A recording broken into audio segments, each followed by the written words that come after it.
నువ్వు నేర్పిన విద్య నీరజాక్ష అంటావు.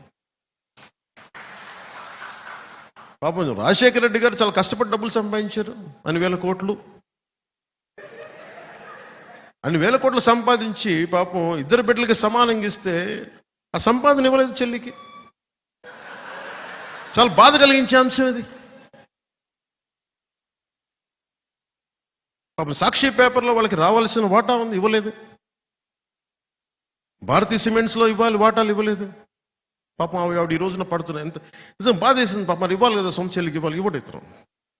సొంత చెల్లికి ఆస్తి ఇవ్వనోడు మనకెలా వాటాలు పంచుతాడబ్బా? మీరు ఆలోచించండి.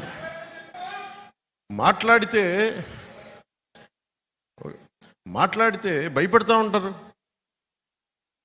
నేను రాజకీయాలు వచ్చినప్పుడు నేను ఒకటే అనుకున్నా, నేను మంచి చేయడానికి వచ్చా, చాలామంది పెద్దలను కలుపుకెళ్తా, జ్ఞానుల్ని కలుపుకెళ్తా, మేధావుల దగ్గరికి వచ్చి తల ఉంచుతా, అనుభవజ్ఞుల దగ్గర నా శిరస్సుని వాళ్ళ పాదాల దగ్గర పెడతా.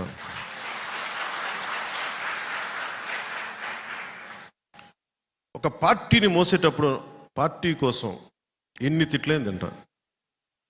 2009లో అప్పుడు పార్టీపై పెట్టిన ప్రసంగంలో ఒక సంఘటన జరిగింది. ఆ సంఘటనలో నా ప్రమేయం లేదు, ఎవరికో సీట్ ఇవ్వాలి కూడా ఇంకొకరికి ఇవ్వలేదు. ఆయన నిరాకరించారు. ఇంకా ఆయన కూర్చోబెట్టి టీవీలో నన్ను తిట్టడానికి సిద్ధంగా, నన్ను కాదు అందరినీ. అసలు నాకు సీట్ల దాంట్లో ప్రమేయం లేదు. ఒక్క కనకరాజుగా సూరి గారి సీటు కోసమే తపన పడ్డా ఆ రోజున.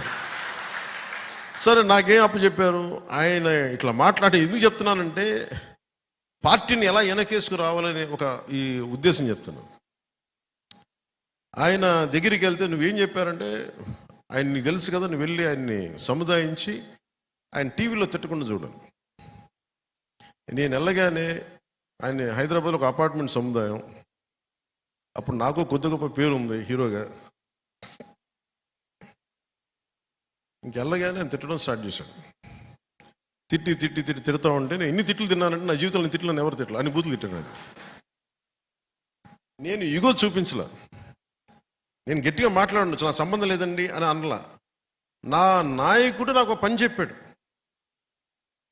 అది డ్యామేజ్ జరగకుండా చూడని నేను బాధ్యత తీసుకున్నాను. నేను ఎమ్మెల్యే కాదు, ఎంపీ కాదు, కంటెస్టర్ ఏమీ కాదు.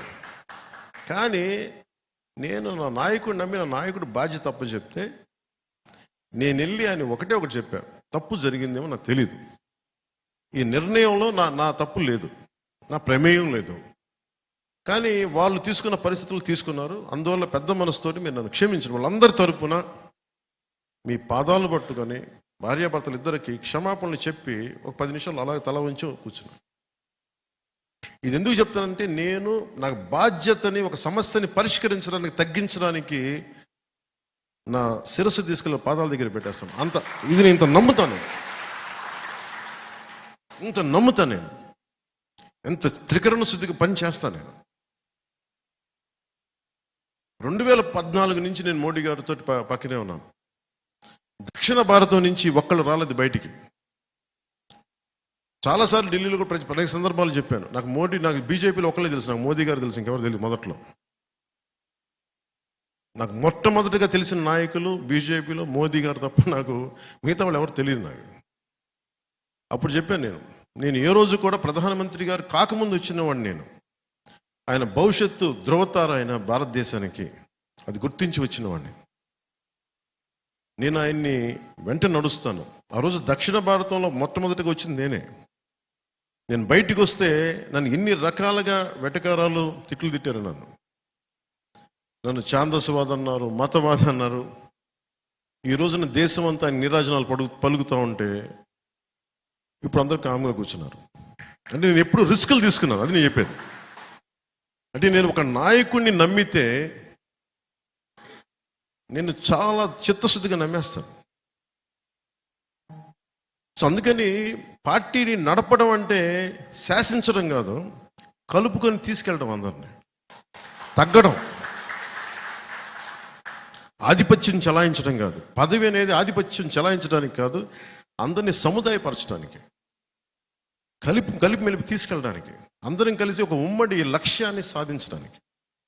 నేను